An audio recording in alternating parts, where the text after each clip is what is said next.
And so when I look at it, I just look at the growth of the space, and it grows at 100 and something % a year, which is twice the speed of the internet, because obviously it's built on internet rails, so it should go quickly. And I just extrapolate that trend out, and I look at it, and it's like, well, it's a $2.5 trillion space today. If we carry on, by 2032, it's 100 trillion. I'm like, that's the largest accumulation of wealth in all human history in the shortest period of time. Even if I'm wrong by 50%, because I'm a total moron, it's the same as 100 years of value accrual of the S&P 500 in 8 years. Right. It's bananas. It's because we can own this adoption layer, and all of these businesses selling block space, that's all it's about.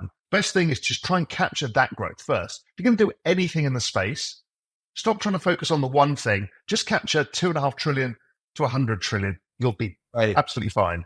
In this recent interview on The Journeyman with Raoul Pal, we delve into Raoul Pal's portfolio strategy, his views on adoption, and his thoughts on liquidity in the crypto market. At the time of this discussion, Bitcoin is trading at $63,000, showing a 5% increase in the last 24 hours and a 12% increase over the past 7 days.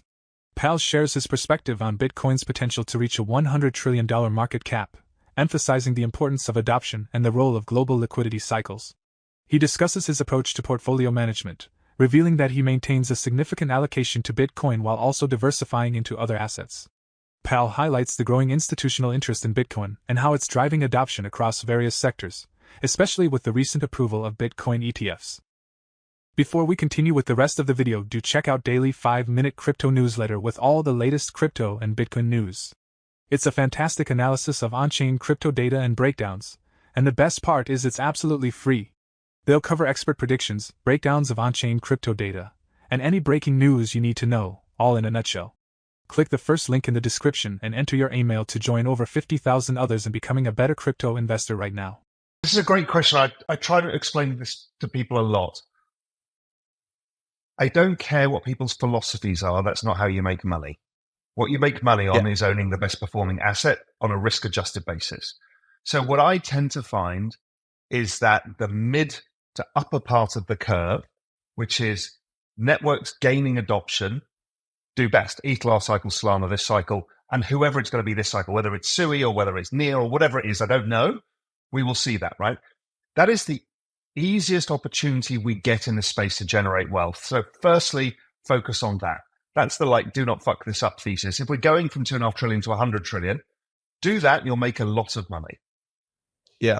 And so then I just filter out as many people as possible.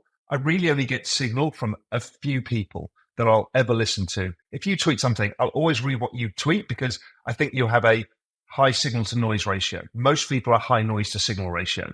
And so I'll observe it for sentiment and any nuggets, but I try and filter out as much as possible and just stick with, unless something shows that network adoption is slowing, I'm right.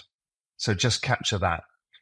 Right. Then I don't FOMO in the rest. I just don't do it. So I don't spread. I did that last cycle. I tried to spread amongst this narrative, that narrative. And what I do now is really simple. It's idiot proof. I just put the chart against Solana. If something looks like it's a sustained trend against Solana, I'll allocate some capital to it. And again, only about 10% of my portfolio will I do in that kind of stuff. But you can make a lot of money in those. And so, that's what got me into WIF and Bonk because they were outperforming Solana. So I'm like, okay, I can do that. And now, if anybody shills me something, I just say, well, show me the chart outperforming Solana and I'll take a look. Right. That discipline makes it ultra easy for me because I think because of this everything code liquidity cycle, everything is correlated, every asset in the world, which makes it and it's all driven by the same debt refi cycle, which makes it, I think, the easiest macro risk-taking environment of all time. Because the central banks have also taken the left tail out by saying we can't let collateral fall too far, so we will debase currency. Holy shit, if this is the case, then we have the simplest, easiest risk-taking opportunity of all time. So hyper-concentrate, I think, is the way. Now, there are people who can do the tail part, hyper-concentrate and get it right. But the probability is lower, and then you break the first rule, which is don't fuck this up. Because if you get taken out in the cycle and lose your capital, and this cycle is going from 2.5 trillion to 100 trillion, that's bad. As we just heard Raoul Pal discuss his Bitcoin portfolio and adoption, let's now hear him delve into liquidity cycles and their impact on the crypto market. Pal emphasizes the importance of global liquidity cycles in driving market trends, noting that we are at the beginning of a new liquidity cycle that has already produced significant gains in both traditional markets and Bitcoin. He argues that understanding these cycles is crucial for navigating the crypto market. Pal also discusses the potential for a liquidity air pocket and its implications for crypto, particularly in relation to the Bitcoin halving. Now, let's listen to Raoul Pal's insights on the relationship between liquidity cycles and Bitcoin's performance. Superpower I found from X, which completely changed the experience, is as opposed to stating your view about something that you're unclear on, ask the question. Ask the question. Yeah. So, when I first had a fire dance, I just went on to X and said, can somebody tell me about this or when it's coming or whatever? Then the signal is incredible. So asking questions I found is better than I think this and see what the feedback is. And find it just asking the question when you just go and say, I don't know what this means. Or what do you guys think about airdrops? The conversation we were having. Is this perverse incentives or is this good? You find that most of the really interesting people take time to respond to that. Totally. Because it's got an intellectual honesty to it.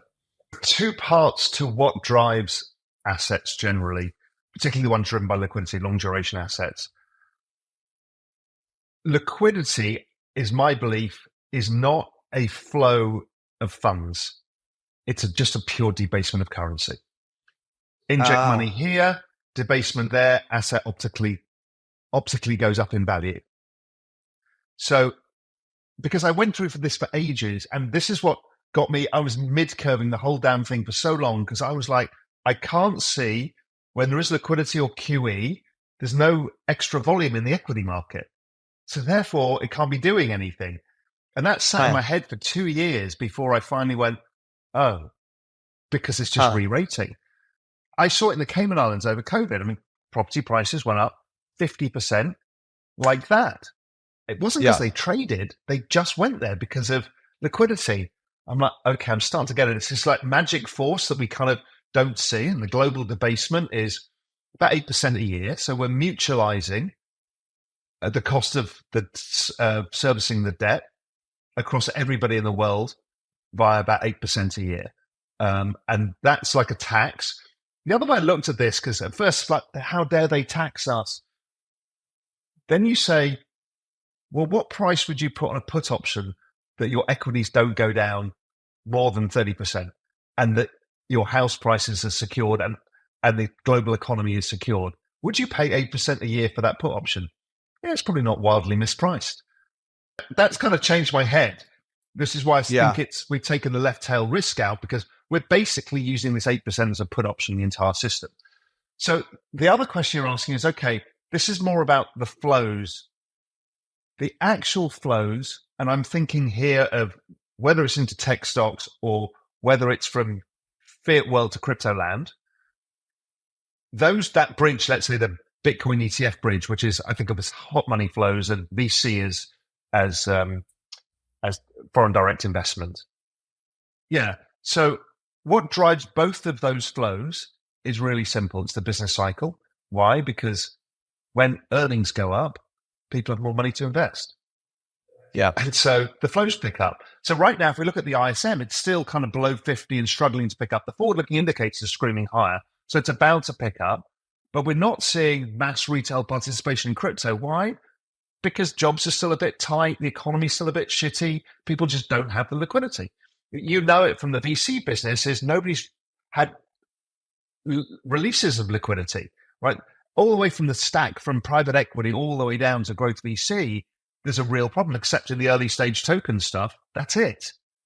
Yeah. So capital is trapped because there's no earnings going up. So if you think of Tesla stock, why is Tesla stock relatively low, even though it's got all of the technology stuff? Is because people buy cars when they've got money, and they don't have much money right now. Rates are a bit high. So that business cycle, as that picks up, now, again, if you go back to the everything code and the crypto and the macro seasons or crypto seasons, the macro summer is really when the ISM starts going up, earnings start increasing, and guess what? The world's awash with risk-taking. So it's as simple as that, I think, which is why it's so beautifully on repeat. When you go back and look at 2022, liquidity was being withdrawn everywhere. So guess what? All asset prices went down. Why? Because the obstacle, the value of it was rebasing currency, not debasing currency, because you were reducing the supply of currency. Oh, yeah. Then you get it. It's like share buybacks, or it's like burning tokens. It's all the same fucking mechanism. And it's like, once you see it, it's like, oh, it's so obvious. Yeah. Which is why when I chart all assets against global liquidity, they all look the same. And NASDAQ's 97.5% correlated to global liquidity. The rest of it is the outperformance because it's a secular bull market. The S&P 500 actually performs in line. Why? Because it's a very broad-based, economically sensitive index. And so it just kind of follows global liquidity. It gives you no outperformance. So owning S&P 500, I think it's done about 8% a year since 2011. Well, that's the same as the debasement. NASDAQ's done about 17. And then Bitcoin in La La Land has done 150 because we've got network adoption models as well, which we see in individual stocks. In technology stocks that get network adoption, NVIDIA. Okay, suddenly it does that. But we've got a whole technology stack that's doing it en masse. So it's so fascinating. As we conclude this insightful discussion with Raoul Pal on the Journeyman, he provided valuable perspectives on Bitcoin's potential for massive growth, the importance of adoption, and the role of global liquidity cycles in driving market trends. He also shared his strategies for portfolio management. We would love to hear your thoughts on some questions. How might understanding global liquidity cycles influence your approach to Bitcoin investment and trading strategies? What role can each of us play in fostering a more inclusive and constructive Bitcoin community? For more Daily Dose Crypto news, check out these 2 awesome videos on your screen. Click now and we will see you on the next video.